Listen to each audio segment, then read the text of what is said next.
everyone, how are you all? Welcome to our channel where we explore the amazing wonders of India. Today I am going to take you on a journey to the Ajanta and Ellora Caves, two of the most magnificent examples of ancient rock-cut architecture in the world. These caves are located near Aurangabad in Maharashtra and they are a UNESCO World Heritage Site too. Let's find out more about them in this video. Ajanta Caves. Ajanta Caves are a group of 29 Buddhist cave monuments that date back to the 2nd century BCE to the 6th century CE. Some of the highlights of the Ajanta Caves are Cave 1. This is one of the most ornate and well-preserved caves, with a stunning facade and a spacious hall. The walls and ceilings are covered with paintings of various themes such as Buddha's birth, enlightenment, preaching, miracles and death. The most famous painting is the one of Bodhisattva Padmapani, who is holding a lotus in his hand and looking at the viewer with a compassionate gaze. Cave 2. This cave is similar to Cave 1 in its layout and decoration, but it has more paintings of female figures and celestial beings. The paintings here show scenes from the Jataka tales such as the Vidura Pandita Jataka, which tells the story of a wise minister who advises a king against waging war. The painting also depicts scenes from the life of the Buddha's mother, Maya. Cave 9. This is one of the oldest caves in Ajanta, dating back to the 2nd century BCE. It is a Chaita hall, which is a place of worship with a stupa at one end. The stupa is surrounded by pillars and support a vaulted ceiling. The walls have paintings of Buddha images and floral motifs, while the ceiling has paintings of geometric patterns. Cave 16. This cave is famous for its colossal image of the reclining Buddha, which represents his final nirvana or liberation from the cycle of rebirth. The image is 24 feet long and 9 feet high, and it is carved out of a single rock. The cave also has paintings of various events from the Buddha's life, such as his departure from his palace, his encounter with an old man, a sick man, a dead man, and an ascetic, and his temptation by Mara. If you are enjoying this video, please like and subscribe to our channel. Your one like is very important to us to stay motivated. Ellora Caves. The Ellora Caves are a group of 34 rock-cut monuments that date back to the 5th to 10th century CE.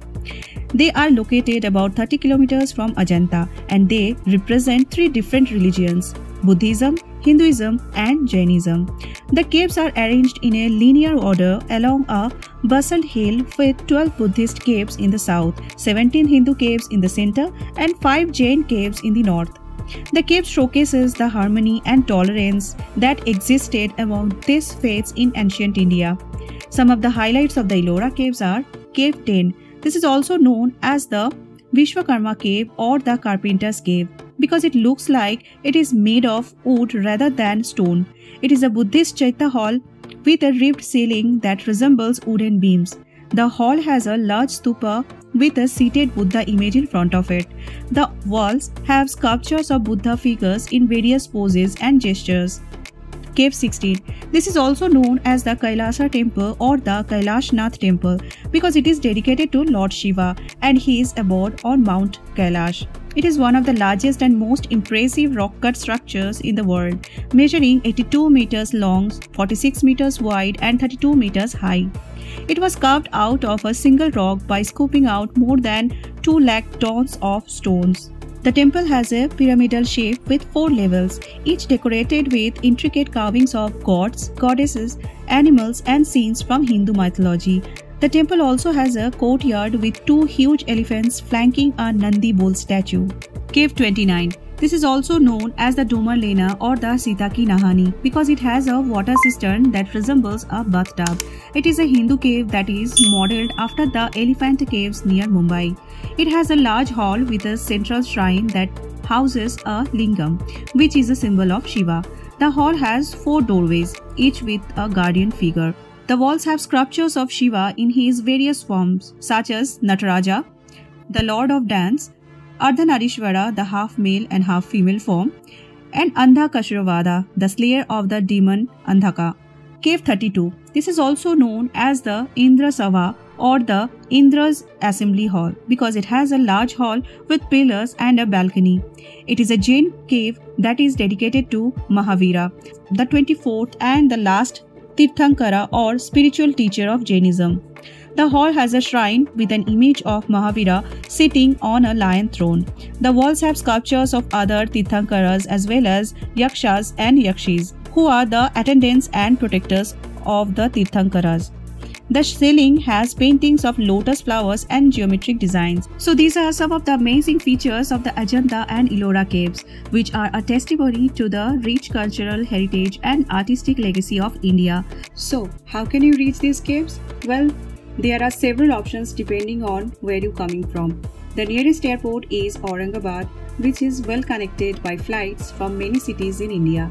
From Aurangabad, you can hire a taxi or take a bus to reach the caves. The distance from Aurangabad to Ajanta is about 99 kilometers and it takes around 2 hours to drive. The distance from Aurangabad to Ellora is about 30 kilometers and it takes around 45 minutes to drive. Another option is to take a train to Aurangabad or Jalgaon, which are the closest railway stations to the caves. Aurangabad is about 15 kilometers from Ellora and 99 kilometers from Ajanta, while Jalgaon is about 60 kilometers from Ajanta and 150 kilometers from Ellora. You can check the train timings and availability on the Indian Railway website. From the railway stations, you can hire a taxi or take a bus to reach the caves. If you're feeling adventurous, you can also take a guided bus tour from Aurangabad to both Ajanta and Ellora Caves. The Maharashtra State Road Transport Corporation offers daily tours in comfortable air-conditioned Volvo buses. The tours can be booked in advance at the Central Bus Stand and Sitco Bus Stand in Aurangabad. The Ajanta bus tour departs at 7:30 am and returns at 5:20 pm. The Ellora bus tour departs at 8:30 am and returns at 5:30 pm. It includes Daulatabad Fort, Bibi Ka Maqbara and Panchakki.